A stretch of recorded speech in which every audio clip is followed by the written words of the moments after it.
Welcome to Unpopular Opinion, where we share our opinions on absolutely everything, whether it be politics or fashion trends or whatever kind of online drama is happening in the world, anything we have opinions on, really.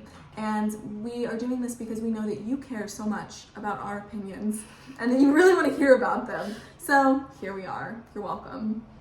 I am one of the hosts, Kaylee Chartier, and I will be talking about anything that you may not want to hear or do want to hear. I will be talking about it. And I am Liberty Gonzalez. I figure since absolutely everyone has a podcast, it was time for me to jump on that bandwagon as well and get a podcast. And we're considering maybe renaming the show to Everybody Has a Podcast, because it's true. Do you have a podcast? Let me know. I'm pretty sure you do have a podcast. Probably. So today we're very excited to be talking about some of the, recent going-ons in our country. And yes, you know what I'm talking about. Today we're talking about Donald Trump and his administration. And actually, we're going to talk about why Donald Trump's administration is unprecedented. Do you get it? Like unprecedented, but it's a terrible pun. Okay, so let's get right into it, you guys. Ever since Donald Trump was elected, he really has been on a roll. And I don't know if any of you have watched any of the Senate hearings to get some of his nominees for different positions within his administration filled, but they have been fiery for sure. So a lot of President Trump's nominations have been met with just a lot of backlash from most of the Democrats in power in Congress. And just there have been a lot of questions about the people that he's nominating. And the question is kind of, are these people even qualified for the job? At least that's what a lot of Democrats are saying. And actually, it's what some Republicans have even broken ranks to agree with. So let's talk about why his administration, President Trump's administration, is so unprecedented. So I think that the first thing that comes to mind is that President Trump is bringing in a lot of non-political background individuals. He's bringing in a lot of people from the entertainment industry, from the news industry even. He's bringing in a lot of people from the business realm and just filling the ranks with a lot of previously political individuals, which is kind of unprecedented because in the past it was mostly career politicians who filled all these ranks. Now, obviously, Donald Trump still has some career politicians. For example, Marco Rubio. Yes. That's his name, right? Marco Yes. Rubio. Him. Yes, he's been in politics for a long time. Lots of people in the administration have. I would say non-political people are not always a bad thing, because there's a lot of people who've been political, have a political background, but they really are not doing much, and some have been in before I was even born. I was born in 2002, and they're not doing much. And sometimes it's better to have someone who has a background or career in a specific area that they're good at, so they know what to do and they know that they're not messing with constituents. Yeah, and I mean, that kind of brings up the question of government, by the people, for the people. And it's kind of like, if you've spent your whole life being in politics, are you really one of us common folk, one of the masses? Are you really out there understanding what it means to be an American living in the United States in 2025? Or have you just been in politics for so long that you don't really understand what it's like to be outside of that political bubble? So it really does bring up a really good question. And is this an accurately representative government if they haven't really been experiencing life outside of a political career?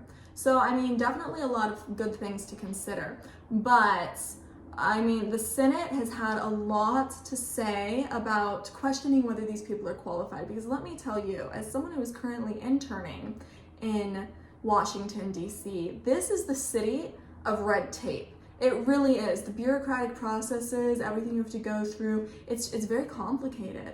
And so I can see how, if you haven't been working in it for the last 20 years, some people would call into question your ability to understand and operate well within just all of these boundaries that are constructed. But then brings the question, do we really need to have all of these complex bureaucratic processes? Or should our government be more accessible so that more quote-unquote normal people can actually step in and run the government under each new administration?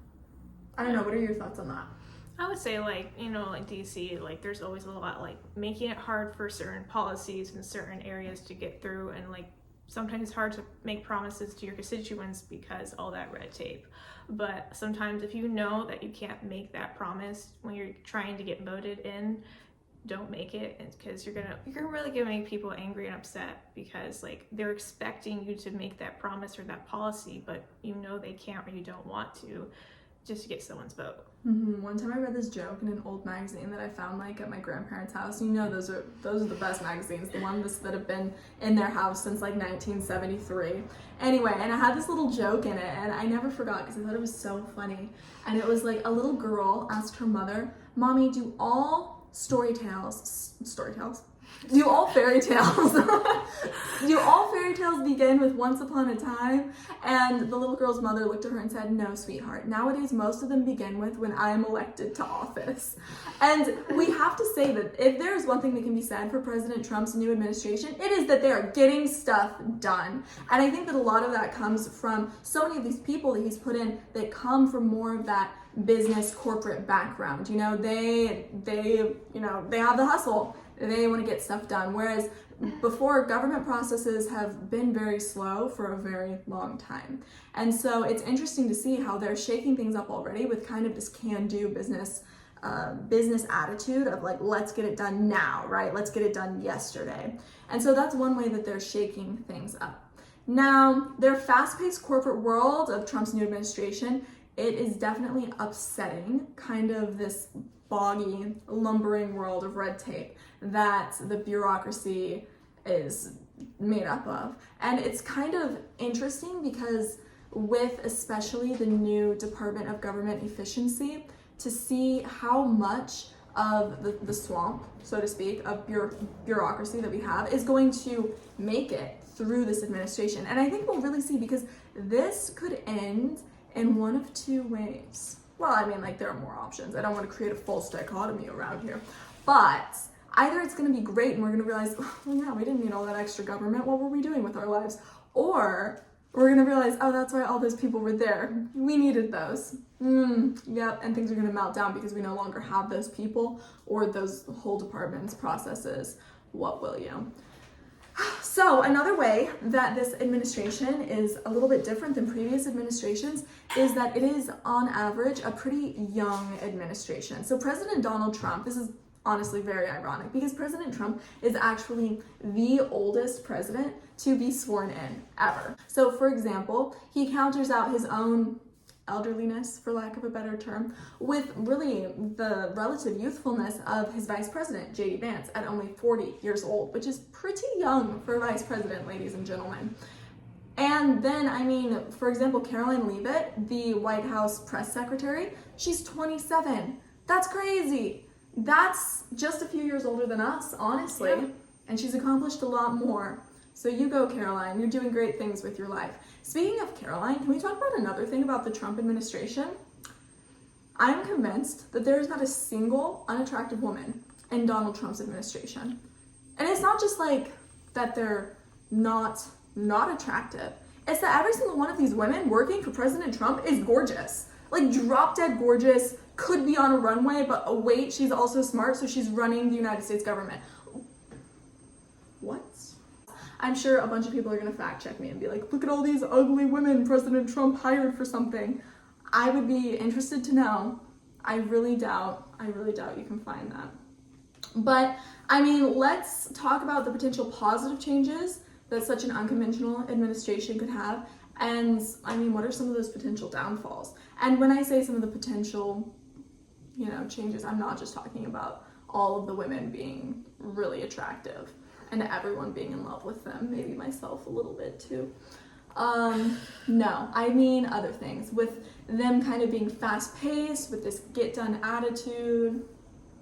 What do you think? Honestly, they're getting a lot of stuff done. Like the first week, he signed a lot of executive orders. I think one like ending DEI in the ICE raids that have been happening across the nation for I think almost a week now.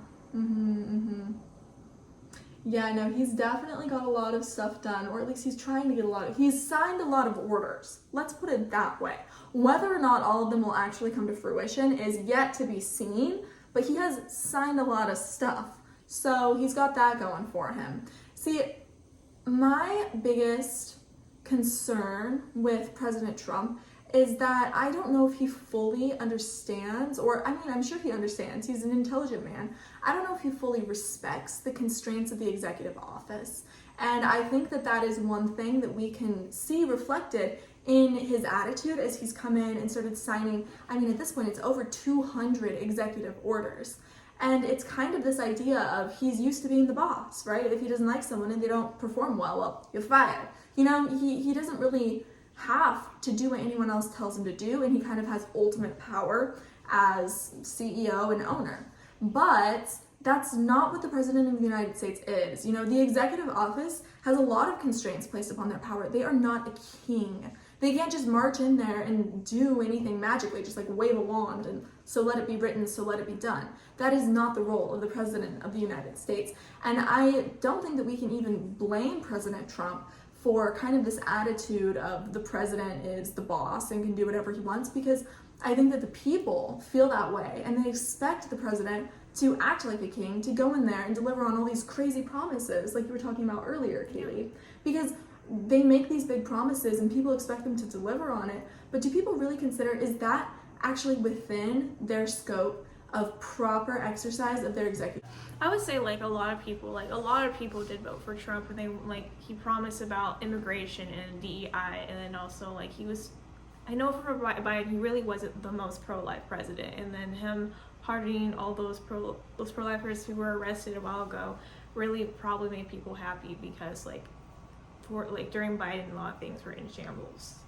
So, if there's one thing we can say for President Trump's administration, is that there's a high level of get stuff donery. You know what I mean?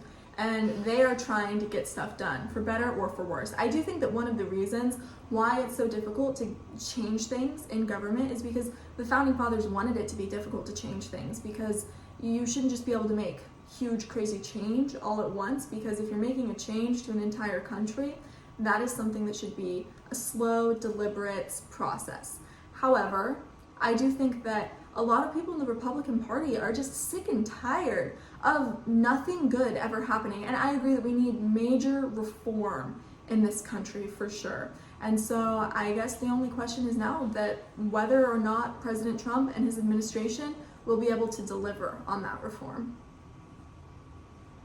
And that's a wrap.